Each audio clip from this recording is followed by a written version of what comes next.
Hi there, and you're watching Dukascopy TV.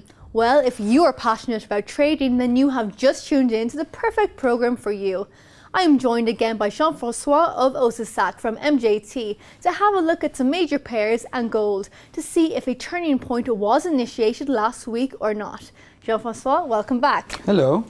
So I believe we're going to start off by looking at the euro dollar. Now, what are your thoughts on this pair this week? Oh, well, we were in a downtrend last week, and we thought this downtrend would continue, and we didn't see a sell-off. And we did see a counter-trend move following that sell-off, which pretty much brought us back where we were. And so now the question is this counter-trend move going to continue? Does it put our trends into, the downtrend into danger or not? And so let's have a look at the graphics. Okay. We're on the Dukascopy directory with live prices from Dukascopy. Great. And let's go into the dollar rates. Let's go into the hourly mosaic where we could see all the pairs in one go. And so here you have Australian dollar, euro dollar, pound, or the cable, and New Zealand dollar, and then all the other pairs are quoted in the direction of the dollar. And so let's start with the euro. And we're looking at an investor's view, so it's weekly, daily, and hourly.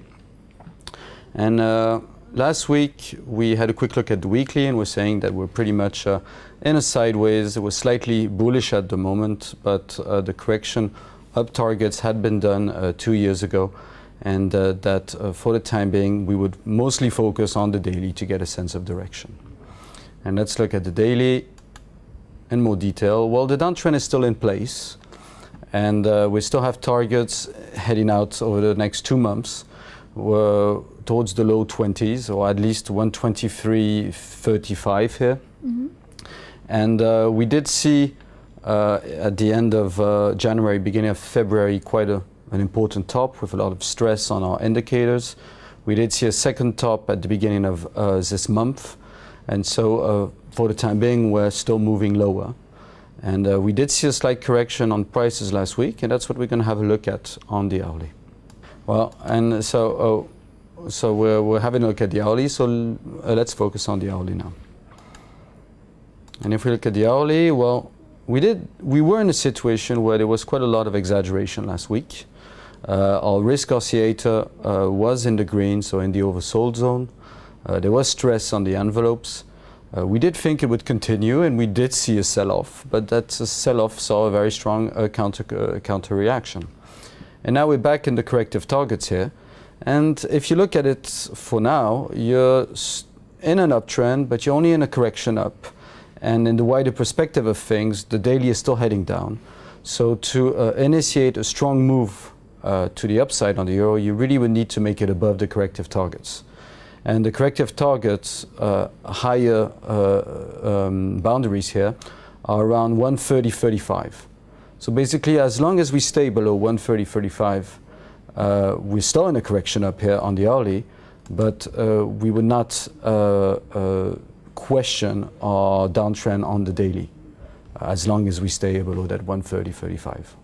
And we are also seeing a very, very similar situation now with the cable. Okay. Well, let's go back to the mosaic. You see the cable here. Similar, yes, but the reaction of cable was less strong. Okay. And so we would need to go to the trader's view to find the levels which would need to be taken out to bring a bit of doubt in the downtrend that we have. If we look at cable here, well, we had been correcting up. The targets had been reached. We're moving down again. We haven't turned quite yet, but as we had fulfilled the target in this correction, the next signal that we are waiting is for the envelopes here to turn to reinitiate a bear signal. That bear signal has been active for quite some weeks now on the hourly, which is still heading down, and there's still another few weeks to go. And as you see, the correction up last week did not dent that downtrend very much. Now we're in a certain level of exaggeration on the risk index. We are at stress on the envelopes, but from what we see here, we're in a bear and the move doesn't seem finished. So we would really need to go to the trader's view to try to cast this into doubt. And our first step here would be to be able to make it above the 60 minutes. And so our resistance level is basically here 151.87, so pretty much 151.90. So also here, as long as we stay below the 151.90, the downtrend is still in place. And as you can see, the 15 minutes and the 4 minutes seem to already be rolling over.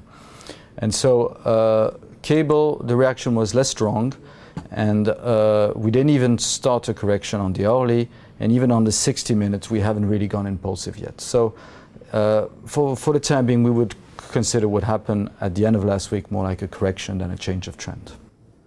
All right, and now we're going to take a look at the Japanese yen, which we didn't actually cover last week. No. But it is very, very interesting because the Bank of Japan, they had their meeting minutes, and many are actually quite concerned over their inflation target, the 2%. Some do not believe they're actually going to be able to meet this target in time. So in terms of market reactions, what are we seeing with this pair? Well, it was also accompanied by a large sell-off in the Nikkei. And it is important to have a look at it now to see is the dollar going to continue to be strong or against the yen, or are we at a major turning point? So let's focus on it. And first of all, we're going to look at the very long term, or the perspective over the next several quarters, and that's the weekly. And the weekly is still in an uptrend, and for us still has quite a bit of potential. And although we are at stress short term with our two envelopes touching each other here, and with the risk index being in the red, this is quite usual of an intermediate top situation. So over the longer run, we think the US dollar is going to stay strong against the yen. Now, if we look at the daily, that means the view over the next few weeks, next months, we have reached levels of strong exaggeration.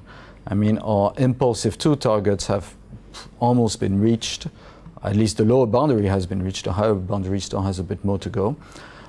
In terms of timing, we're almost there, and we're seeing a second stress point here on the envelopes, and also our risk index is very much in the red. Now, as we saw, the trend on the weekly is very strong, so it might be just a consolidation that we would see on the daily, but we are in a situation where there is the risk of an intermediate reversal, or at least several weeks of consolidation. Now, let's focus on the hourly, and basically the hourly is in this correction down. It did have strong exaggeration at the beginning of last week, but it really needs to make it below 100 to create anything more compelling. So if we put into perspective of what we saw on the euro and the pound, the trends are still in place, and we would need to cross the 100 to really cast the daily trend into doubt. All right, well, that is it for the currency. So now we're going to take a look at gold, which is one of my favorites to have a look at.